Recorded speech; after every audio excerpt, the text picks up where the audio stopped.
Good morning. This is Mark Lanier with your video thought for the day. I believe sometimes you get inspiration from the most odd places. I can tell you scripturally, I get inspiration from some things that maybe don't inspire others, but that may be just the weird me. Let me give you an example. Matthew chapter 16 is one of my favorite chapters in the Gospels. It's a favorite chapter of mine because it shows how the human condition can be. It's got two stories in it that are very important that Matthew, the writer, nestles right next up to each other. And each story is a good story. But the fact that Matthew nestles them together is what really touches me and gets me humming. The first story happens in Caesarea Philippi. It is a place where Jesus and his disciples have gone. And on the way there, Jesus says to his disciples, who do people say that I am? And the disciples say, well, a lot of people say you're Elijah. A lot of people say you're this. A lot of people say you're that. Jesus says, but who do you say that I am? And Peter speaks up. And Peter says, you are Jesus, the Son of God.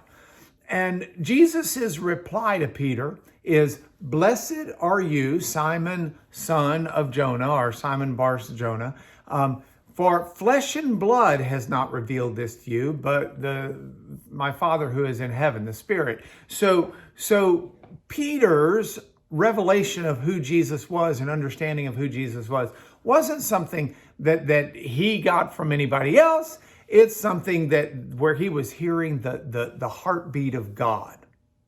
Great story, right? Okay, look at the next story that's nestled up against it. After that, Jesus starts talking to his disciples and saying, I've got to go to Jerusalem. I'm going to be arrested. I'm going to suffer. I'm going to be killed. And on the third day, resurrected. And Jesus lays out the story of Holy Week and Easter.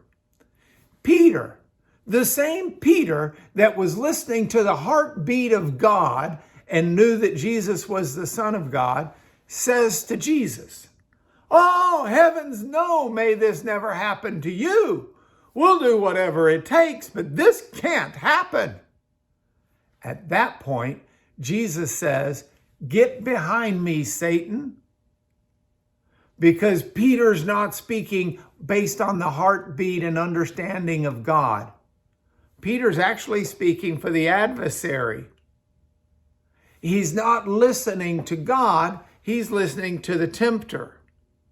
He's listening to the devil.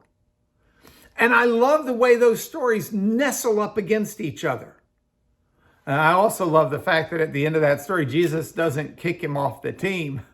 He doesn't say, hey, you're listening to Satan. You're out of here. We need people that are just listening to God. No, instead, Jesus upbraids him or teaches him and tries to reinforce what he needs to be about in his life. I love those stories independently, but I love them nestled up together because those stories teach me something. Sometimes I may be tuned into the heartbeat of God real well. And sometimes I may be doing things right and seeing things right and treating things right, treating people right, treating circumstances right, treating myself right. Sometimes I may be right there. And then sometimes I may not be. I may be listening to the worry, the doubt, the fear. I may be doing the exact opposite of what I ought to be doing in times of faith. And I am invigorated by knowing that nothing less than that happened to Peter himself. Same chapter, stories nestled right next to each other. And yet Jesus just gently continues to teach him and guide him and make him the pillar of the church that he was. So that gives me courage today. I'm going to try to be plugged into the heartbeat of God. I'm going to try to see things his way. But if I fail at times, I'm going to trust that he's going to teach and walk me through that as well. I hope this video thought for today blesses you. If it does, don't hesitate to subscribe. Get tomorrow's also. And don't hesitate to pass this on or give it a thumbs up. Thank you. May God bless you today.